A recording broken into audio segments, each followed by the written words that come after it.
melanjutkan materi pada pertemuan kali ini.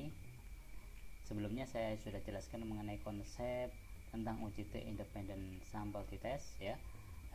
Saat ini saya akan jelaskan mengenai cara melakukan analisa data menggunakan UJT Independent Sample Test dengan JASP. Jadi kita tidak menggunakan manual, tetapi kita menggunakan software JASP. Oke. Apa yang perlu disiapkan? Yang perlu disiapkan terlebih dahulu adalah, pertama, Anda harus mendownload data ini terlebih dahulu. Data ini berisi tentang motivasi berprestasi antara kelompok yang diberikan perlakuan trade ini dengan kelompok kontrol, dengan kelompok pembanding gitu ya, yang tidak diberikan perlakuan. Bagaimana hasil motivasi berprestasinya begitu. Oke, ini silakan di-download dulu di e-learning atau di link yang sudah saya sajikan begitu ya.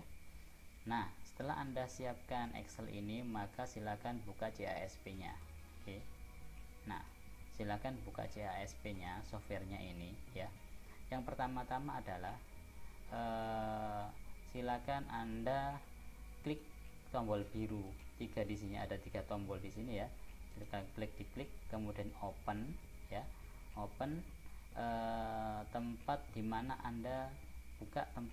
Anda menyimpan file tersebut ya. Kebetulan saya menyimpan di materi 9 gitu ya. Kalau Anda menyimpan di materi Anda, silahkan dicari di browse gitu ya. Tapi kebetulan sudah saya siapkan di sini, maka tinggal saya klik saja di sini. Saya akan buka Excel yang tadi yang sudah saya siapkan terlebih dahulu. Kita tunggu.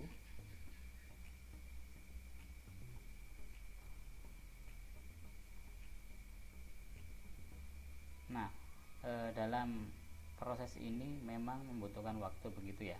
Nah, di sini sudah saya siapkan tentang motivasi berprestasi, tinggal klik saja di sini ya. Klik di mana, di motivasi berprestasinya. Oke. Kalau sudah Anda klik di motivasi berprestasi ini, tinggal sekarang di open saja. Ya. Oke. Kita open, kita tunggu loading dataset dulu. Oke. Bentar, disiapkan oleh JASP. Nah, di dalam JASP akan keluar seperti ini.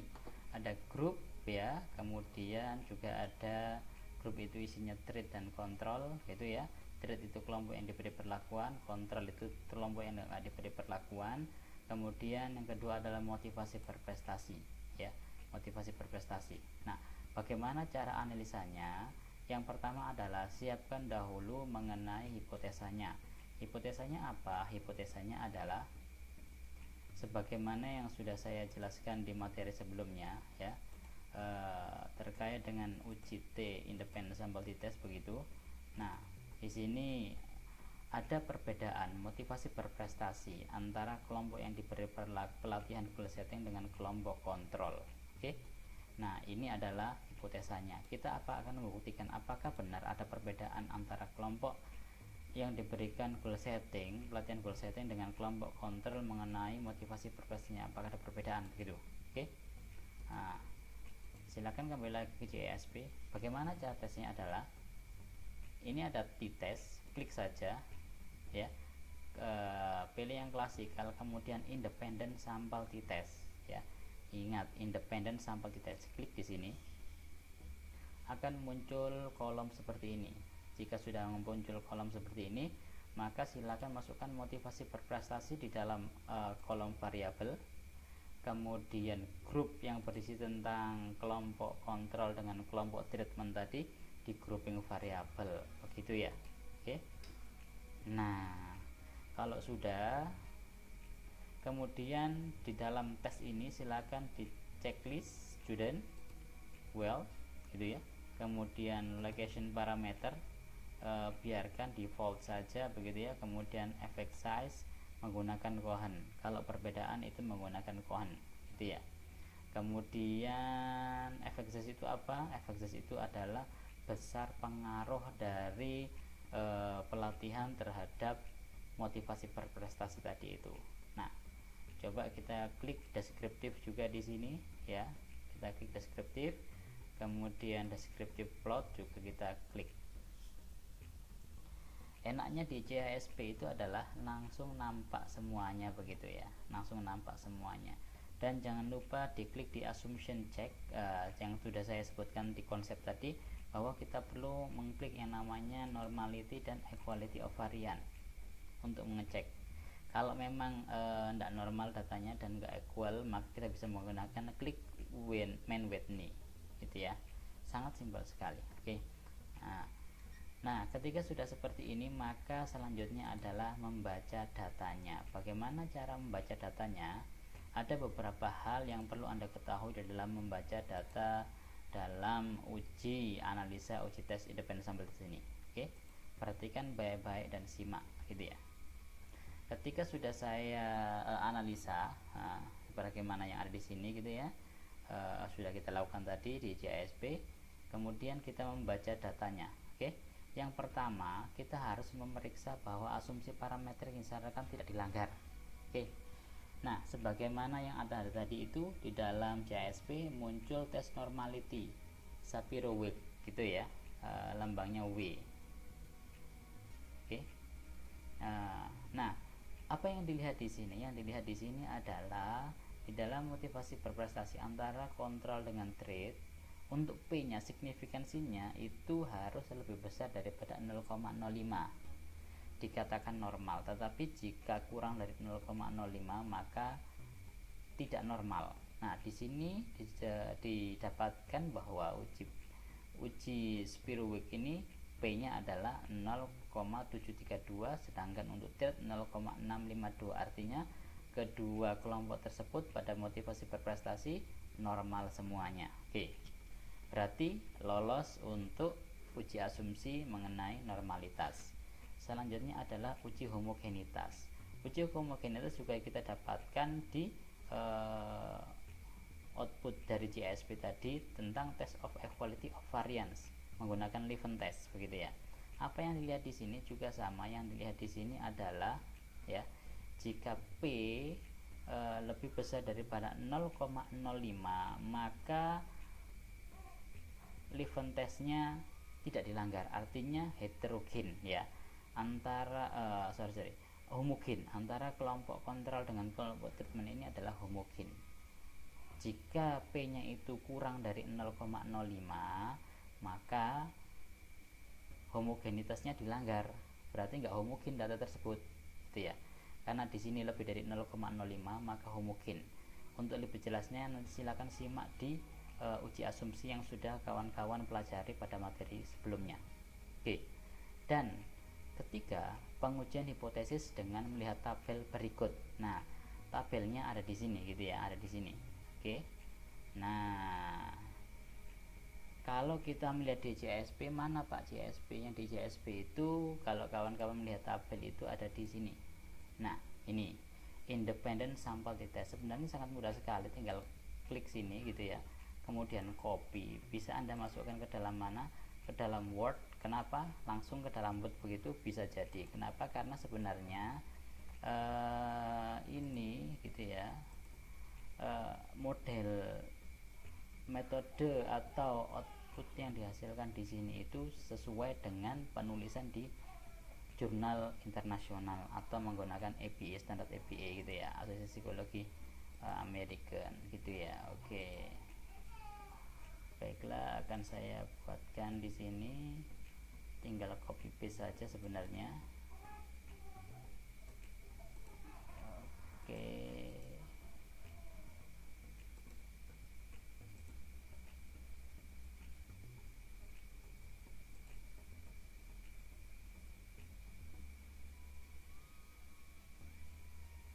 Nah, tinggal copy paste saja. Nah, tinggal baca saja, ini sudah sesuai jurnalnya. Oke.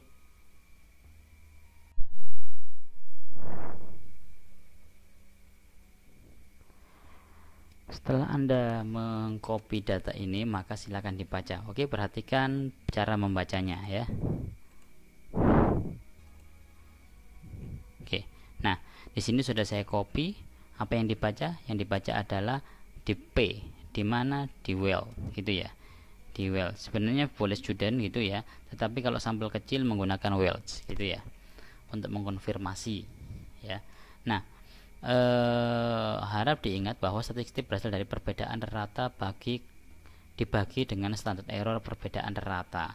Keduanya menunjukkan bahwa ada perbedaan statistik yang signifikan kedua kelompok. Jadi P ini signifikansi gitu ya. Syaratnya adalah jika signifikansi itu kurang dari 0,05, maka hipotesis atau HA itu diterima. Jika signifikansi itu lebih dari 0,05, maka HA hipotesis itu ditolak dan H0 yang diterima. Berarti tidak ada perbedaan.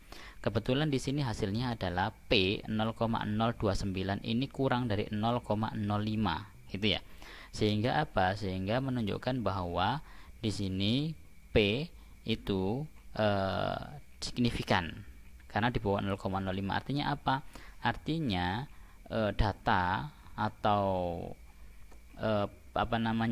hasil dari analisis itu menunjukkan hipotesa diterima begitu.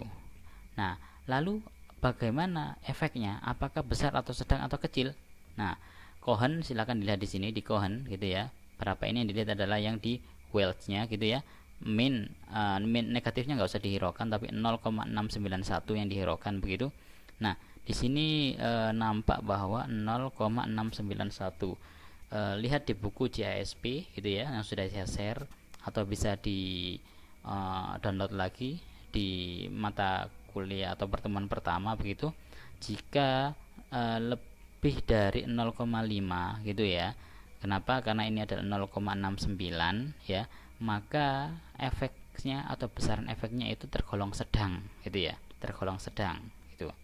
Hal ini menunjukkan bahwa hipotesis yang mengatakan bahwa ada perbedaan motivasi berprestasi antara kelompok treatment dengan kelompok kontrol itu diterima. Lalu selanjutnya ketika kita sudah mendapati bahwa ternyata diterima, sebenarnya ini sudah selesai. Namun perlu kita jelaskan gitu ya, terkait dengan perbedaan kelompok rata-rata atau rata dari perbedaan kelompok tersebut. Di mana di rata ini minnya berapa untuk kelompok kontrol? 41,522, sedangkan kelompok trade atau kelompok yang diberikan perlakuan adalah 51,476. Artinya bahwa kelompok trade atau kelompok yang diberikan perlakuan goal setting itu memiliki motivasi berprestasi lebih tinggi daripada kelompok kontrol. Artinya apa? Artinya goal setting itu berefek pada peningkatan motivasi berprestasi ya, dengan kapasitas besaran efeknya adalah sedang. Nah, dari mana? Dari gambar ini juga bisa diketahui gitu ya, terkait dengan perbedaan, di mana kelompok kontrol posisinya di sini, sedangkan kelompok treatment posisinya rata-ratanya ada di sini gitu ya, di atas. Ini menunjukkan sudah adanya perbedaan. Maka ini yang kita laporkan di dalam penelitian kita begitu. Nah, selanjutnya adalah dalam membuat kesimpulan atau melaporkan hasil. UJIT independen menunjukkan bahwa peningkatan motivasi berprestasi lebih tinggi pada kelompok yang mendapat treatment atau perlakuan goal setting daripada kelompok kontrol, kelompok yang tidak mendapatkan perlakuan ya. Nah, dengan T sebesar 0,2331, di mana itu nih negatif 2,331. Kemudian P-nya berapa? 0,026 kurang dari 0,05. Artinya ada perbedaan begitu ya. Sedangkan nilai Cohen-nya atau besaran efeknya adalah 0,691, menunjukkan bahwa besaran efeknya adalah sedang. Nah, setelah ini baru selesailah analisa dan kita tinggal membuat sebuah pembahasan saja. Oke? Nah, lalu bagaimana Pak jika ternyata nantinya uji asumsi nggak terpenuhi? Maka kita bisa menggunakan yang disebut dengan non parametrik dengan menggunakan main Whitney. Bagaimana cara perhitungannya menggunakan JSP? Sangat mudah dan sangat simpel. Oke, silakan disimak pada video selanjutnya. Terima kasih. Wassalamualaikum warahmatullahi wabarakatuh.